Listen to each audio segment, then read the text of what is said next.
Welcome back. This is still the Polity reaching you live from Abuja.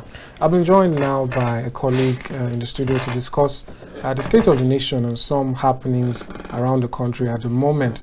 I'm talking about Mr. Francis Adini. Welcome to the program. Good afternoon. Thank you, Amadine, and thanks for inviting me. It's good to have you. I'm sure our viewers have not had enough of you for today. well, anyway, let's quickly touch on an issue that is gradually fading off of the news cycle, but still generating some reactions. The end of the supplementary elections. Generally, what was your take on it, and the recent development as regards the resident electoral commissioner in Adamawa who was the word prematurely and for lack of a better word illegally declared a winner and now has been declared missing. The police are on the hunt for him. What do you make of that whole situation? You know, first of all, it beats my imagination why what that show of shame that happened in Adamawa happened, and it's fading away so fast. I don't know. Maybe it's because of the parties involved. I don't know if it's because of the parties involved. But then, generally, if we look at the election cycle that has just come and gone, we would see a particular trend among the three front runners. I'd love to use three. The APC, the PDP, and the Labour Party. We see a particular trend. Whenever there's an occurrence, whenever there's a situation that doesn't favor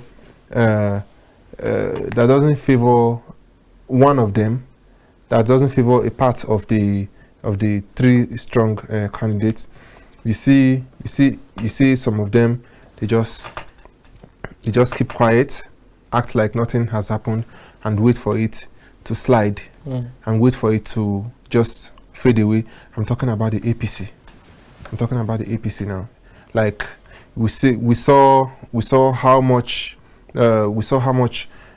information about the drug issue, the age issue, and all other allegations flying around the president elect now. And we notice that there had been no, up to now, there had been no say what we can hold on to as an official statement, as an official response to most of these allegations. While elsewhere the PDP, when there is something against the PDP, they just look away and act like nothing has happened. But for the Labour Party, when there's an issue, there's always a counter response, even if there's no need for it. The point I'm trying to make here now is that what happened in Adamawa, the reason why it happened, Nigerians deserve to know. And it brings the failure of the INEC to the fore, because just like I was on a Twitter space yesterday, and the speaker, the guest speaker, said INEC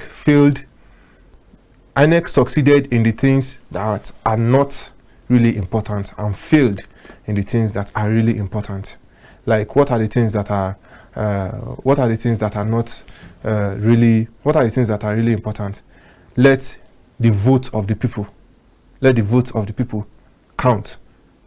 If the vote of the people count, I don't think we'll be in a situation whereby we would have to head into a supplementary election, and I don't think we'll be in a situation whereby a resident electoral commissioner will be announcing the result in place of whom is supposed to do it.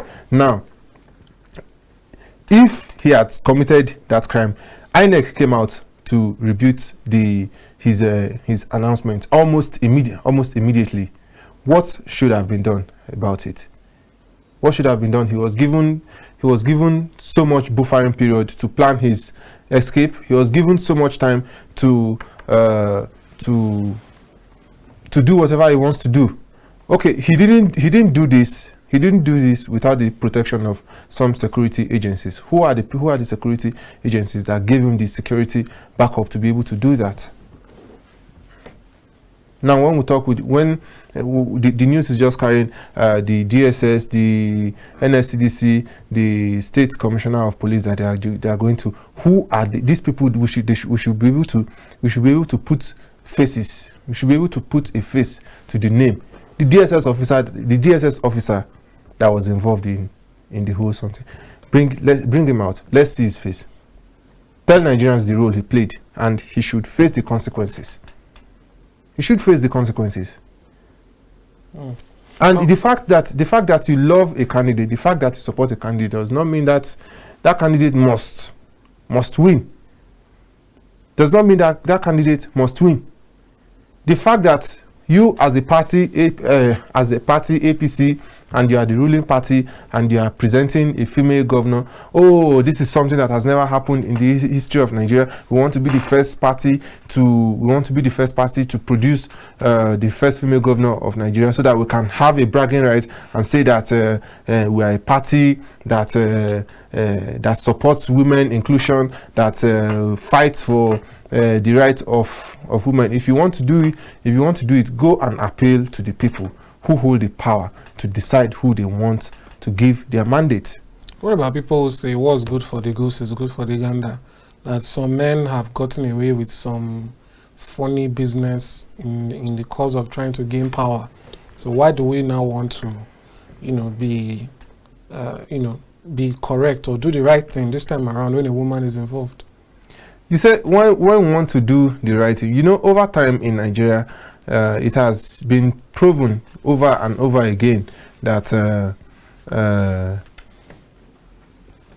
what we see as the truth, they are always subjected to how it makes us feel at the end of the day. To some people,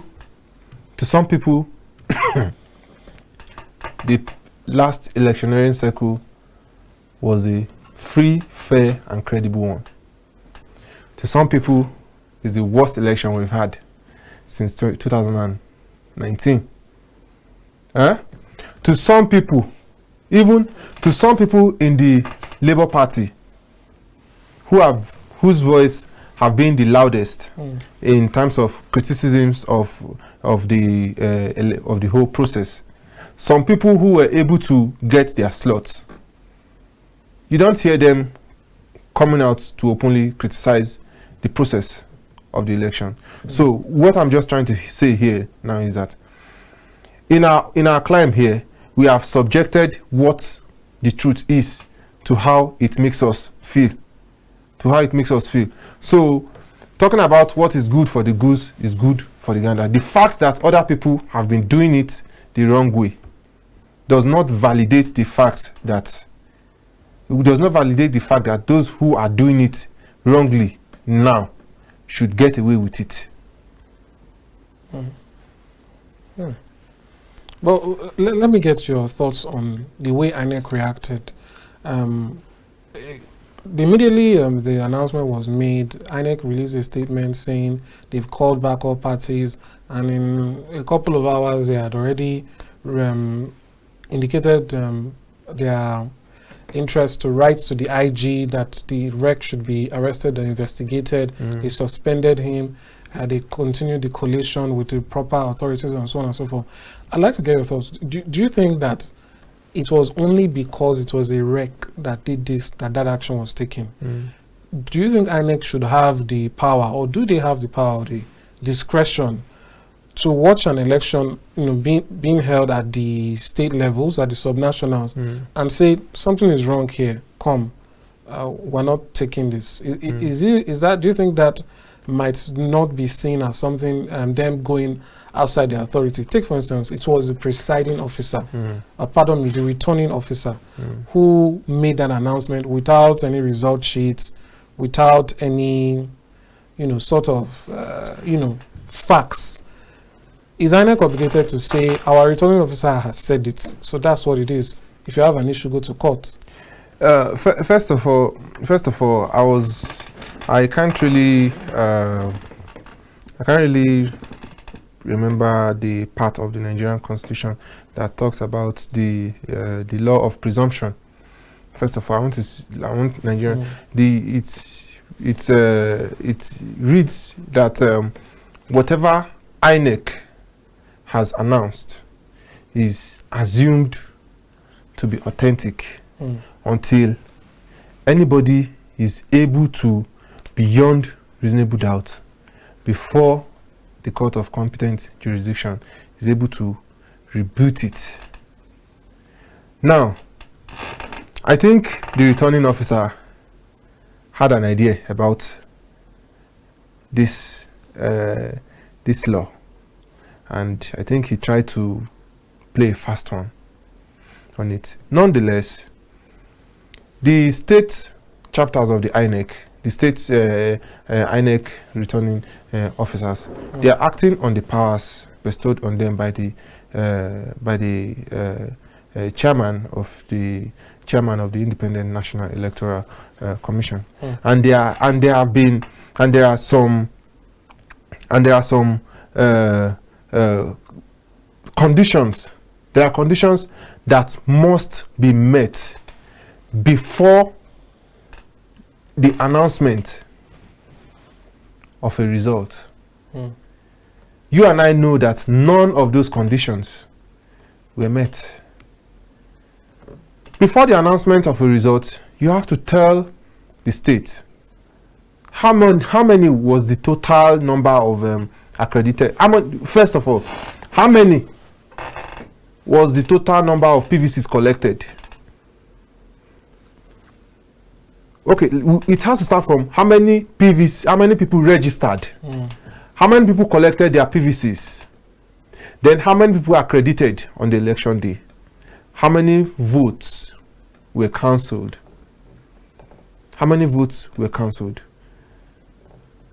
Then we weigh it against each other to be sure, first of all, that you are not calling out the outcome of a result. You are not calling out figures that is far more than what it should be. None of these conditions were met. The supplementary election didn't hold across the states. It held in some local governments, right? Local government A, this was the total number of votes that came out from local government A. From B, this was the total number of votes that came out from the local government B. None of that happened. So it means there was a disconnect somewhere.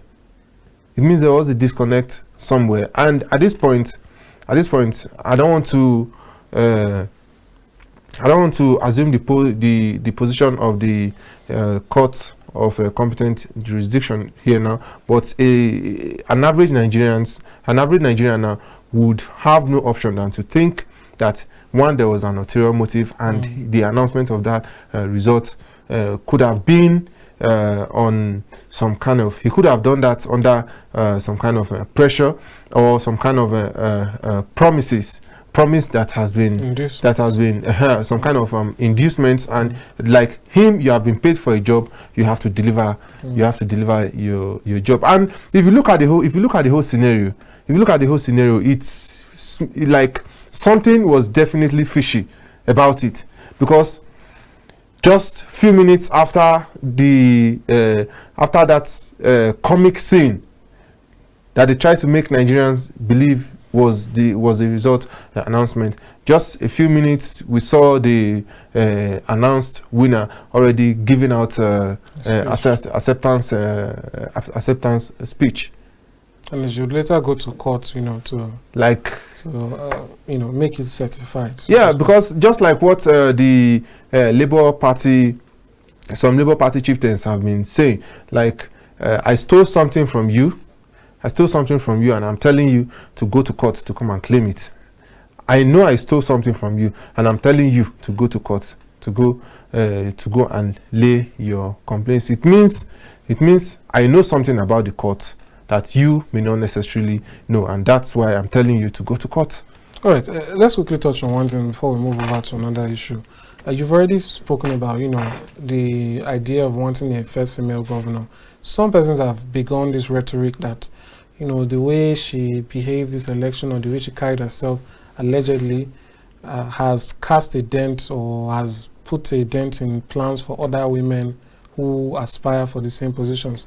What do you make of this? Is this enough to have any effect on what women might want to do? Not at all. If the way she behaved this electioneering period has put a dent on other women that may be aspiring for the same position, Nigeria will be like having bad leaders who are men. It has become more like a culture for Nigerians, and it has not stopped other people. It has not stopped other men from actually achieving their political aspirations, provided they play, they strategize very well, and they pay their dues. I don't want to buy into that.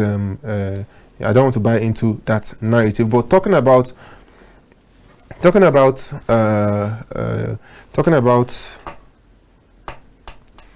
first female governor in Nigeria, and that's exactly what we have been saying here now, that politics, emotions plays a very, very minute role when it comes to politics. You and I know in Nigeria now that the population of women against the men is quite higher. It's almost even, isn't it? You mean in politics or? No, on a general note. Okay. On a general note, the population of women against the men is quite higher. Now, imagine if she, let's say, okay, the population of the women in Adamawa State alone could have given her the office. So I don't understand how the idea of the way she behaved this electoral season will put a dent on the chances of other women coming out. Let's look at all of the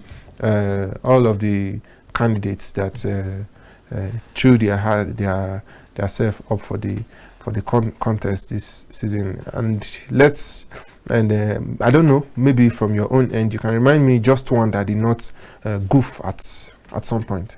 That's fair enough. Let's really talk about this now. Let me just read it out. Former governor of Enugu State, Senator Chimaru Amani, has called on the presidential candidate of Labour Party, Peter Obi, to withdraw his petition against the president-elect Bola Tinubu. He called on Obi and his supporters to align with others in welcoming Tinubu's victory, even as he said the LP candidate lacked the spread for national appeal to have won the presidential election. What do you make of this? Because this is not just coming from Senator Namani. There have been talks here and there that perhaps these candidates who still have issues should simply get with the program and join in and try to build the country. What do you make of this kind of advice that they should, come back to the fold and merge with the incoming government? First of all,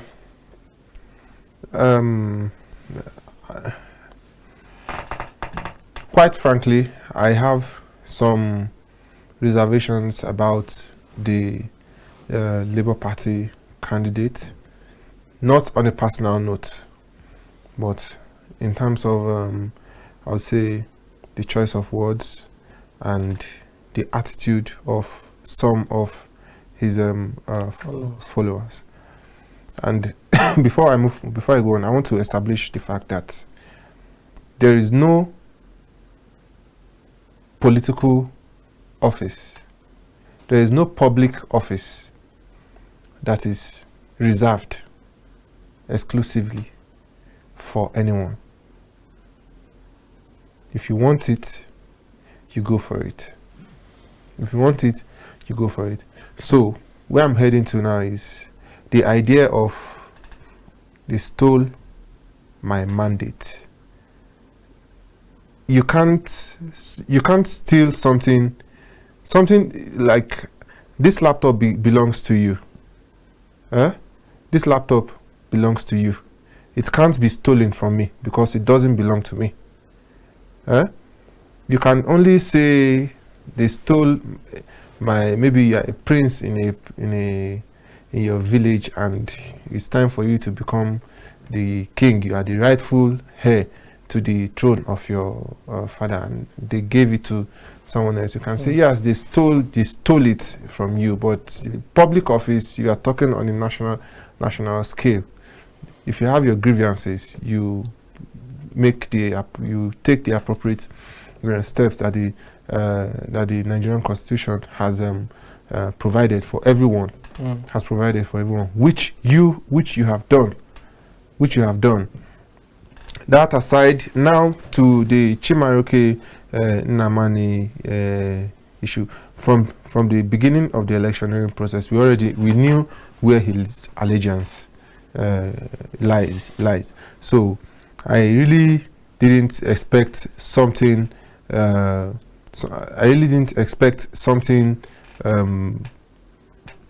Different from him. I really didn't expect something different from him because Chimaroke Nnamani is currently a senator. I think he lost his seat now. Yes. Yeah, but before he lost his seat, what meaningful contribution did he bring to his constituency? Nobody heard of Chimaroke Nnamani again when after he left office as the governor of after he left as governor of Enugu State. What bills did he support? What bill was he part of?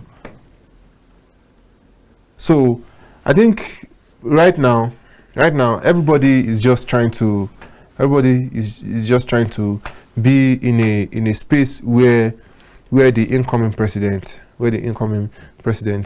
elect probably sees or notice that, wow, this person did something, this person made a tangible effort pre-election and post-election, and that's the reason why even after the election has come and gone, the winner has been announced, it still seems like some people are still campaigning.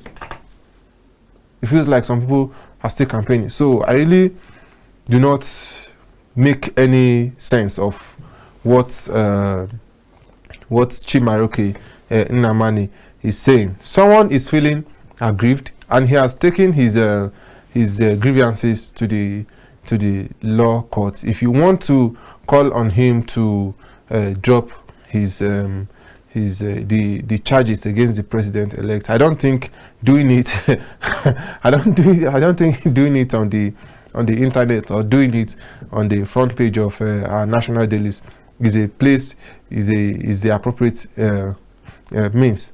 These politicians, they meet any time of the day. They travel as far as France, UK, India for meetings, just for exclusivity. So if they really wanted to broker something between themselves and Labour Party, I think they actually know what to do. They know what to do. They know how to do it, and they know what to say. But is it in any way, frowned upon if something like this does happen? If when the new government is coming in, we start to see people from the Labour Party, from the SDP, from PDP being a part of the government, is it what we should be championing for that unity? Yeah, I think that has been part of the reasons why Nigeria is still where it is today, because our Nigerian politics is a situation of winner takes it all. Winner takes it all. But then I've talked about this on a particular podcast on one of my friends' podcasts. I say, imagine a situation whereby, okay, look at someone like Mr. Peter Obi now. He's very big on production. He's very big on production over consumption. Yeah. Now, unfortunately, he didn't win. Now, imagine a situation whereby the man who won calls Mr. Peter Obi. Now, you are very big on production. You have experience in production. Now, what can you do for this administration? What can you do for this to make life easy for your people? What can you do to make life easy for Nigerians? We know someone like Rabiu Kwankwaso, Engineer Rabiu Musa Kwankwaso, during his time as governor of Kano State. He built some of the best road networks in Nigeria, in Kano State. Meaning he's very big on infrastructure. You can bring these people to the table. And it saves you a lot of stress, because one, you will not have to be dealing with a situation whereby you are making policies and some people are making counter policies, are making counter moves to sabotage the effectiveness of that policy. So by the time you make governance something that is not a winner takes it all. First of all, politicians will stop being desperate to lay their hands on power. Yes. Politicians will stop being desperate, will stop seeing politics, will stop seeing becoming the president as a do or die affair. If you make government something, if government is not a do or die, affair, if it's not a winner takes it all affair, nobody will come around and say Emilokan. You get? Nobody will come around and say Emilokan. I mean, I don't think someone around the age of Atiku Abubakar will still be fighting to become the president, just to be on the history books of Nigeria that he was part of. He has been the president of Nigeria. The truth is, some of these people, either you are a president or not, either you become the president or not, history will forever be kind to you. I don't know how we want to talk about elections in Nigeria. I don't know how we want to talk about democracy in Nigeria now, and I don't know how you want to completely exclude the name of a man like Atiku Abubakar. I don't know how you want to do it. No, the politics does need to change. All right, we've run out of time for this segment. Thank you so much for joining me and for your thoughts and analysis today. You're welcome. Thank you. All right, we'll go on a break now. When we return, we'll delve into the portion of the program that's focused on the trending issues, particularly across social media and dominating the cyberspace as we speak. Stay with us. We'll be right back.